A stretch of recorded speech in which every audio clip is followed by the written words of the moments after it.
बृहस्पतिवार या गुरुवार व्रत कथा। प्रेम से बोलो बृहस्पति देव की जय।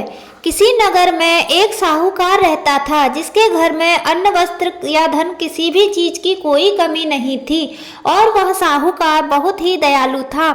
परंतु उसकी स्त्री बड़ी ही कृपण थी। वह किसी भिक्षार्थी को कुछ भी दान में नहीं देती थी, सारा दिन बस अपने घर में ही लगी रहती थी। एक बार की बात है, एक समय एक साधु महात्मा बृहस्पतिवार के दिन उसके द्वार पर भिक्षा की याचना करने लगे। उस समय वह स्त्री घर के आंगन को लीप रही थी, जिस कारण साधु महाराज से कहने लगी, महाराज इस समय तो मैं घर लीप रही हूँ, आपको कुछ नहीं दे सकती हूँ, फिर किसी समय आ जाइएगा। साधु ये सुनकर वहाँ से चले गए। कुछ समय पश्चात वही साधु महाराज उसके द्वार पर फिर से आकर भिक्षा मांगने लगे। साहूकारनी उस समय अपने बच्चों को खाना खिला रही थी। वह कहने लगी, महाराज मैं क्या करूं, मुझे फुर्सत ही नहीं है, इसीलिए आपको भिक्षा नहीं दे सकती। साधु महाराज फिर से उसके द्वार से खाली हाथ लौट गए।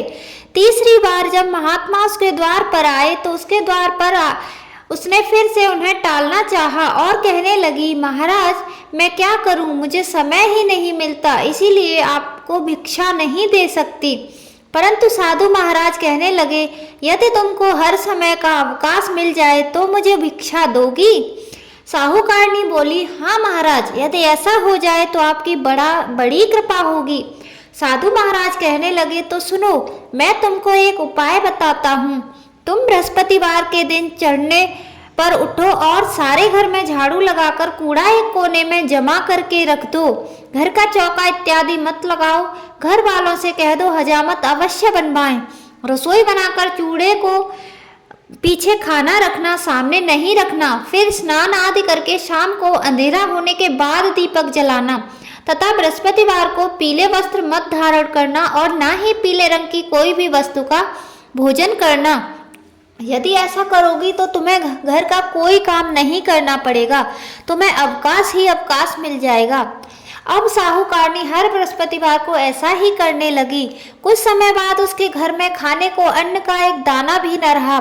थोड़े दिन बाद वही महात्मा फिर से उसके द्वार पर आए और भिक्षा मांगने लगे। परंतु साहूकारनी ने कहा, महाराज मेरे घर में खाने को अन्न नहीं है, आपको मैं क्या दे सकती हूँ? तब महात्मा जी ने कहा कि जब तुम्हारे पास सब कुछ था तब भी तुम कुछ नहीं देती थी, अब पूरा अवकाश है तब भी तुम कुछ नहीं दे रही हो, तुम चाहती क्या हो? तब साहूकारनी ने हाथ जोड़कर प्रार्थना करा, महाराज अब कोई ऐसा उपाय बताओ कि मेरे घर में पहले जैसा धन धान्य हो जाए। अब मैं प्रतिज्ञा करती हूँ कि आप जैसा कहेंगे मैं वैसा ही करूँगी।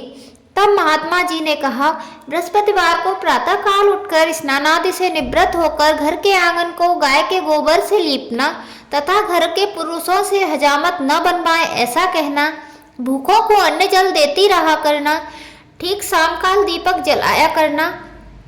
यदि ऐसा करोगी तो तुम्हारी सभी मनोकामनाएं भगवान बृहस्पति पूरी करेंगे। साहूकारनी ने ऐसा ही किया और उसके घर में धन्य धान्य वैसा ही हो गया जैसे पहले था। इस प्रकार भगवान बृहस्पति देव की कृपा से वह साहूकारनी अनेक प्रकार के सुखों को भोग कर दीर्घ काल तक जीवित रही और अंत में विष्णु धाम को प्राप्त हुई।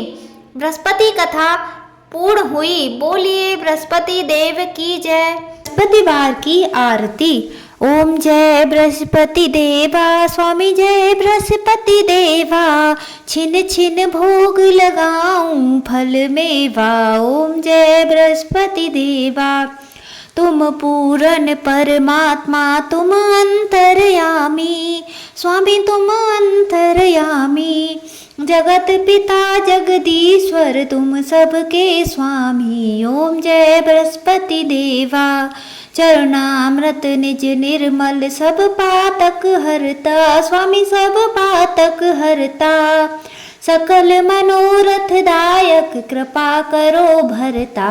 ओम जय बृहस्पति देवा, तन मन धन अर्पण कर जो जन शरण पड़े, स्वामी जो जन शरण पड़े, प्रभु प्रकट तब होकर आकर द्वार खड़े, ओम जय बृहस्पति देवा।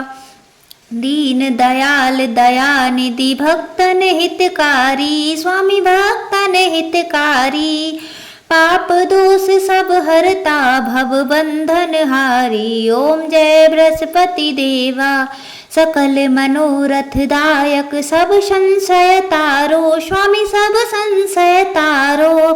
विषय विकार मिटाओ संतन सुखकारी, ओम जय बृहस्पति देवा। जो कोई आरती तेरी प्रेम सहित गावे, स्वामी प्रेम सहित गावे। ज्येष्ठानंद बंद सो सो निश्चय पावे, ओम जय बृहस्पति देवा। सब बोलो विष्णु भगवान की जय, सब बोलो बृहस्पति भगवान की जय।